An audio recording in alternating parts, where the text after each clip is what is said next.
bowling ball going back and forth in a line from you to me. Yeah, good to see you again, Randy. Yeah, you too, Marcus. It's been a while, and I'm glad we finally had a chance to connect. We have a lot to talk about. Indeed, we do. Let's look upon last time as a bit of a rehearsal. Yeah. Well, Robert gets this. We actually tried this, and we had some complications. We didn't record anything, and so I think it was the fault was on my end. So anyway, we're going to try it this time, Robert. So when he gets this, because he's going to edit it for us anyway. That's great. That's great. Yeah, I look forward to that because they seem to be quite well received, our chats, don't they? Yeah, they do really well on his channel. Yeah. And so there's a couple of topics I had written down that we had talked about last week, and I thought I'd start off with something I found very interesting here, and that is a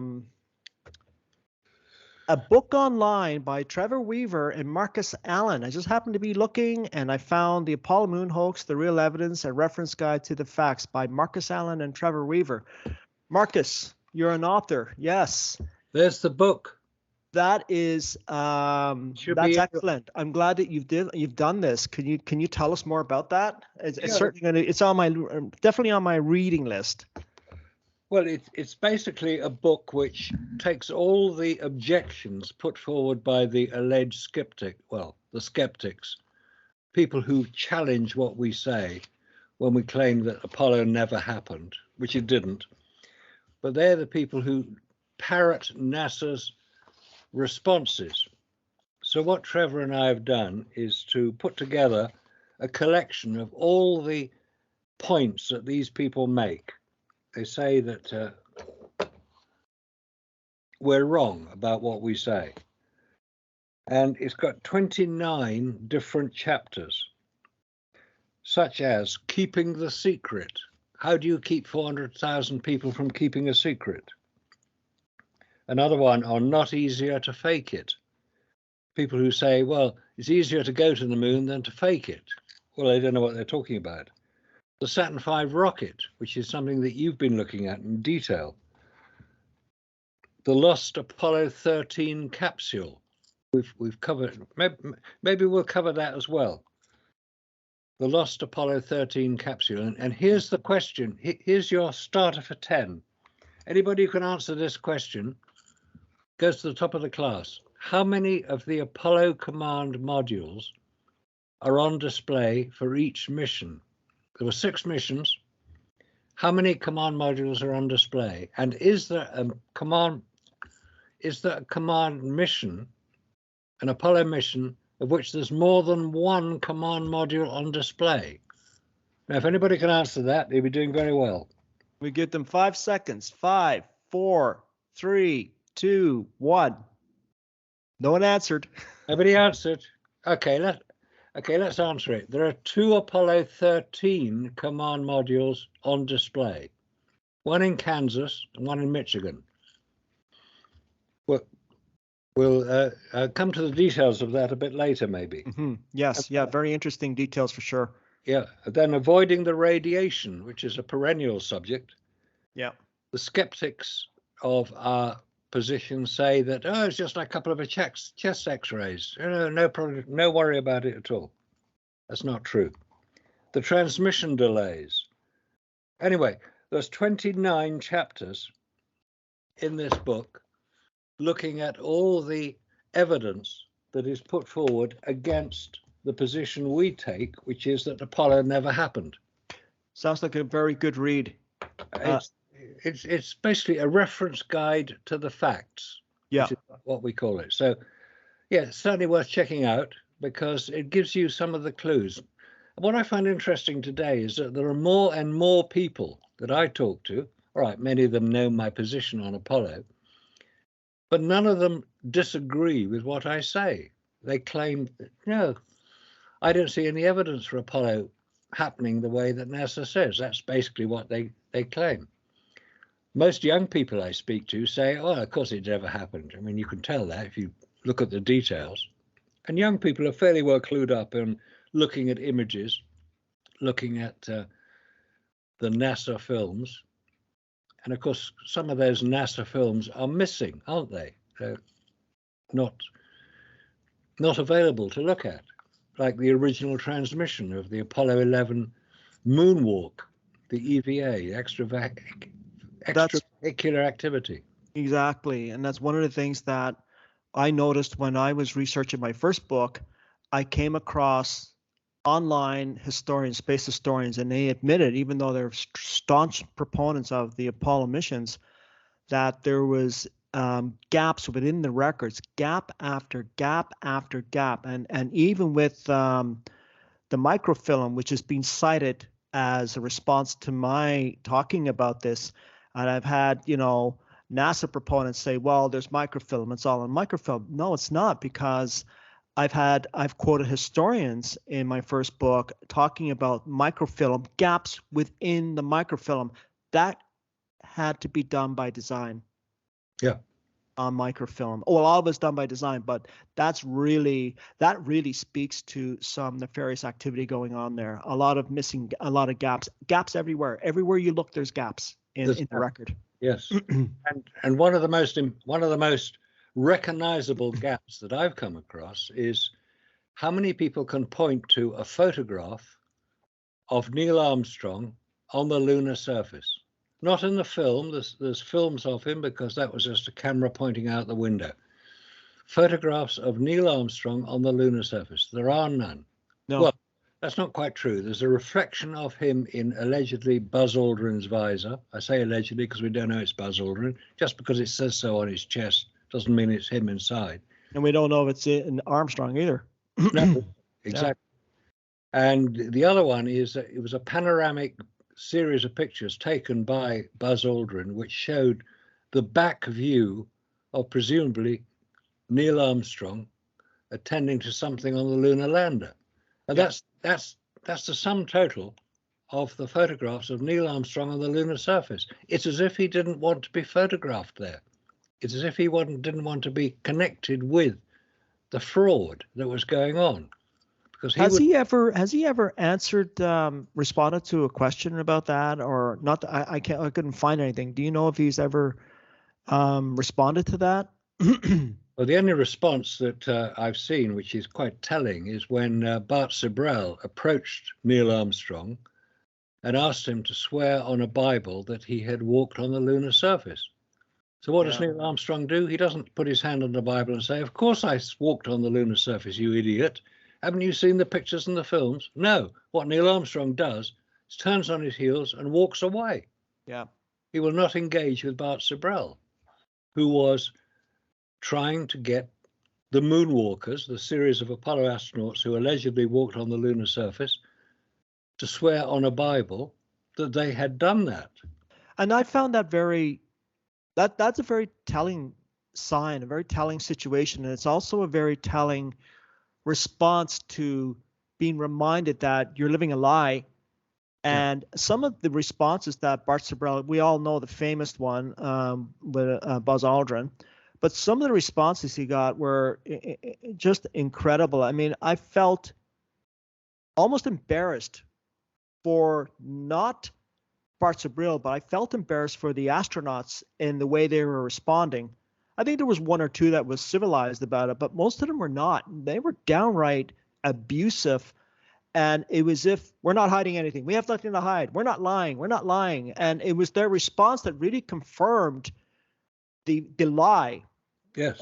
I thought it was a brilliant strategy on Bart Sibrel's part, because he actually solicited the truth from them in their behavior. Yes, he did, which is a very good way, because they demonstrated by their behavior, as you say, the reaction to the question. It was a very legitimate question to ask somebody. Exactly. So Bart Sibrel managed to get punched by Buzz Aldrin when he called him a cheat, a thief, and a liar, because he cheated by saying that he'd been to the moon when he hadn't, a thief because he took money for interviews to claim he'd done something he hadn't, and a liar to claim that he'd been to the moon. So he got punched for that. He got kicked by Ed Mitchell when he was leaving Ed Mitchell's house, having interviewed him. And he's been attacked quite viciously by Michael Collins, the third man on Apollo 11, or his son, who was overheard on a not a hidden microphone. It was a microphone that Bart Sibrel had used to record the interview with Michael Collins, and he'd just forgotten to remove it. So Michael Collins was still mic'd up, and he was heard saying, or his son was heard saying, should we call the CIA and get him whacked, i.e. killed? This is a death threat. I saw that clip. I was absolutely stunned that they would take a chance in saying something like that. I was shocked when I heard that, because that was a blatant admission of their connection. Obviously, the CIA was on the forefront of their minds when he said that, on both of them. And it was, I think you're right, it was the son that said it. And I couldn't believe what I was hearing. And, you know, we often, if you don't mind, sorry to interrupt you, often... Good idea. We often put these individuals on a pedestal, you know, oh, they're really smart, these intelligence agencies, and the people that work for them are very intelligent, highly intelligent. No, not always. In fact, they can be quite the opposite. And that was an example of that right there. Should we call the CIA and have them taken out? I mean, that was just the height of stupidity. I've never quite seen that before. That showed a lot of frustration. See, there again, there's the response that Bart Sibrel solicited, revealing the lie in their behavior. Yeah, exactly. It was actually a very good strategy, which actually delivered more than Bart had expected. Yes. Because he was able to record this. Yeah. He'd put the camera back into his car before he left. Yeah. Without realizing that, well, I don't know if he realized or not, but the microphone was still operating. So he was able to get this, and he was persistent. I mean, Bart Sibrel, he's quite a big guy. He's persistent in what he was doing. And his book, Moon Man, is a very good explanation of what happened, because he's devoted 30 plus years of his life to investigating this. And I think he's done a very, very good job on it. Yeah. The story is not complete because we still have people who claim that man has landed on the lunar surface. Yeah. When now the investigation that you've done demonstrated that the Saturn V rocket couldn't do what it was claimed to have done. The engines were not powerful enough. Or maybe the engines were powerful enough, but they didn't work for long enough. Yeah, and I'm looking now into that again for a possible, well, not for a possible, for eventually a third book. I'm going to revisit that subject. There's some additional information that I want to add to that, but I mean, I keep going back and looking at the amount of testing and lack of testing to be accurate about this, the lack of testing that was done, and no one has had a reasonable explanation for that, including any engineer. I've never heard of an engineer ever in any industry cutting corners in any industry, let alone something of this magnitude. Yeah. And that's exactly what they did from Apollo 6 to the first manned mission of Apollo 8. We can get into that later because a lot of details there. But you know, for those that want to look up what I mean, just look up Apollo 6, the second all-manned mission, and go forward to Apollo 8, which is the first manned mission of the Saturn V, and you'll see what I'm talking about. No engineers offered up an explanation for that. They just say that we're geniuses and we know what we were doing. Yeah, touched by the hand of God, no doubt. Oh, they're touched, all right. Oh yeah, yes. We're going to the heavens. We're going to meet God. Yeah. Dear. But yeah, I mean, from a pilot's point of view, which you're a pilot. If you were asked to fly an aircraft that had that little testing of its engine, would you get into that aircraft? Even if the aircraft was a brand new, let's go with the single engine, Cessna 172, very reliable aircraft, 4-seater. It's used for flight training as well as for sightseeing flights. It's a very good aircraft. It's multi-purpose in that respect.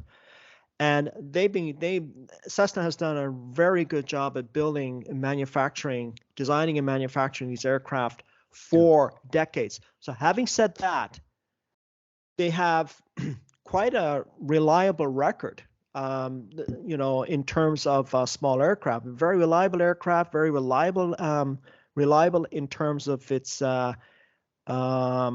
efficiency, its safety, so on and so forth.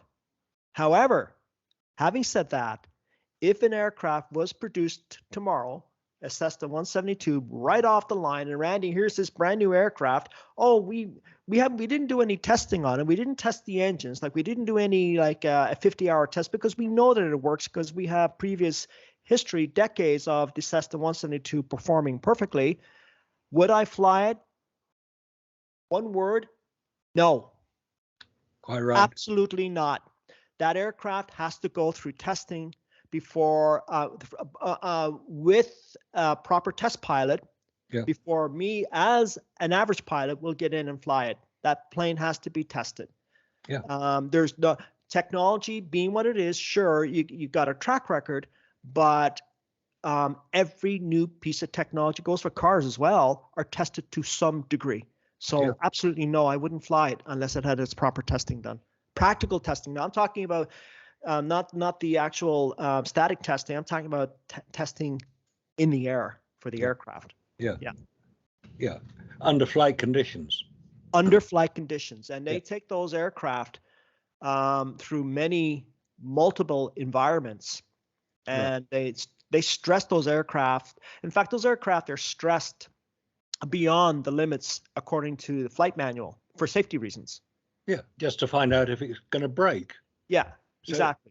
On all aircraft, whether it's a small aircraft or a large aircraft like the A380, for example, they all have something in common. They all go through both testings, right?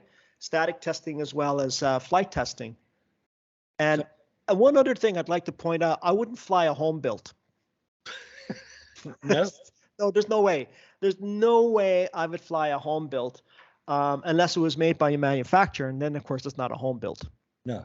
But no, I would not fly a home built. That's another topic altogether. But just getting back to the testing aspect of it, and so that begs the question for an astronaut: why would you risk your lives and the lives of your crew on a brand new, we're not even talking about existing technology here. We're talking about brand new technology, which was the Saturn V that had absolutely no testing after the disastrous mission of the second unmanned flight of the Saturn V with Apollo 6. And then 7 months later, they put a manned crew on board without any testing. I don't even think there was any static testing. There might have been a start of the engines, but there was no real static testing. There was definitely no further unmanned missions of the Saturn V to see if it was working. Marcus, one of the criticisms that I've received from people is, well, the space industry is different from the airline industry because that airline industry is commercial and they have to do all that testing for the safety of passengers and for certification. That's true. But I've never really said that rockets should be tested the amount of times that aircraft are tested. It just would be impossible because of the cost involved. But we're not talking 1,000 hours of testing for the Saturn V. We're talking at least maybe 5-10 launches of the Saturn V unmanned to make sure that you get some consistencies in the data, even though those engines are not reusable. At least what you're looking for is consistency in the data for each performance of the launch. Now, it's interesting to note that they basically did that with the Saturn 1B. Yes, they did. Yeah. But they didn't do that with the Saturn V. So the conclusion is that they didn't match their own standards with the Saturn V. Yeah. So, I mean, from a point of view of aerospace travel, rockets are one use only, and then they're tipped into the ocean. Yeah.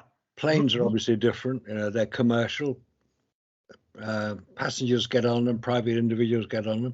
They have to be safe. And we've seen the trouble with the Boeing 737 MAX and the problems that has had. you know, talk about shortcuts and the damage that shortcuts can do to you as a company. And Boeing have suffered billions of dollars as a result of that. Anyway, it's not the same thing testing aircraft as testing rockets. Yes. But rockets still have to be tested to prove that they can work. Yes. And what's the total flight time for the F1 engine before they put humans on board? Yeah, so the total flight time, now this isn't the static time, and people get on me about this. Now, I always differentiate between the static. They had overall, multiple F1 engines had about 70 hours of static testing. So, yeah. I mean, that sounds very reasonable, all right? I am not really I don't have a problem with that. I don't think anybody with engineers have a problem with that either. But when you look at the combined total of flights for Apollo 4, Apollo 6, and you look at the duration of the F1 engines in terms of their use from launch to an altitude of approximately 40 miles, this is about 2 minutes. So combine the first two missions and factor in Apollo 6, which was a near disaster. Yeah. They had a combined total of 4 minutes of actual flight in actual testing in flight conditions before they put the first manned crew on board 7 months later with Apollo 8.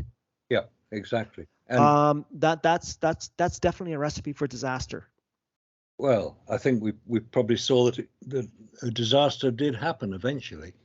But then if you're going to test a rocket, it's going to go from ground level, ground pressure, 14.7 pound per square inch, into the upper atmosphere, as you say, 40 miles up. That's the height at which the rocket disappears from view. Yeah.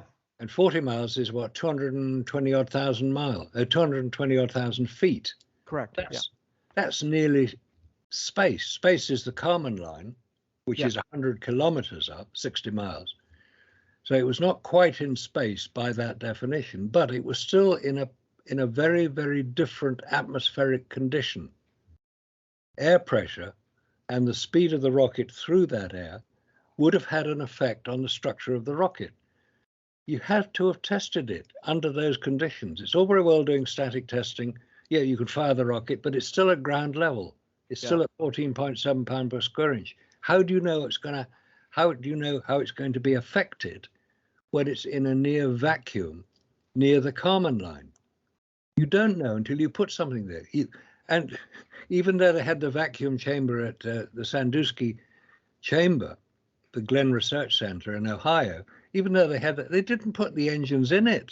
They couldn't test them firing in it because there's nowhere for the fumes to go.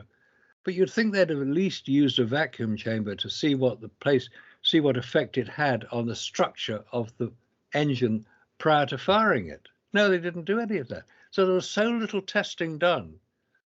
And as you say, when Apollo 6 was launched, it was nearly a disaster because they found out then they had this pogo effect where it's jumping up and down. That was to do with the amount of fuel that was going in and the amount of burning that was taking place. And there was a major problem, which we're told was resolved. I hope it was, because Apollo 6 was followed by Apollo 7, which was a Earth orbit. Yeah. Basically, it was a Saturn I rocket. And then they go to Apollo 8, which is the first launch with humans on board of the Saturn V rocket, and it's going to the moon. Yeah. We're told. Yeah. And that was 7 months after the launch of Apollo 6. Exactly. I want to add one thing to what you said there, and it's because what you said is absolutely true. And I think I documented this in my first book. NASA did wind tunnel testing on their rockets, and they scale models, that is, of the Saturn V. But they admit that they weren't able to duplicate higher altitude dynamic forces on the Saturn V. So they really never had a chance to see how the effect, as you say, of dynamic forces on the whole structure combined with the output of the F1 engines. That all has to be factored in and all has to be tested, and it has to go through rigorous testing. Now, again, I'm not talking that they should have launched it 1,000 times. That's just financially impossible. But they didn't even match their own standards with the Saturn 1B. they could have done at least 4, maybe 4 or 5 on-land launches of the Saturn V after Apollo 6. In other words, 3 or 4 or 5 more, which is still low, but at least they would have had something to work with. They would have been able to say, well, look, we have this consistency with each launch. Yes, every launch is destroyed. The equipment is destroyed after the launch, but we have some consistency in the data. Yeah. They didn't even do that with the Saturn V.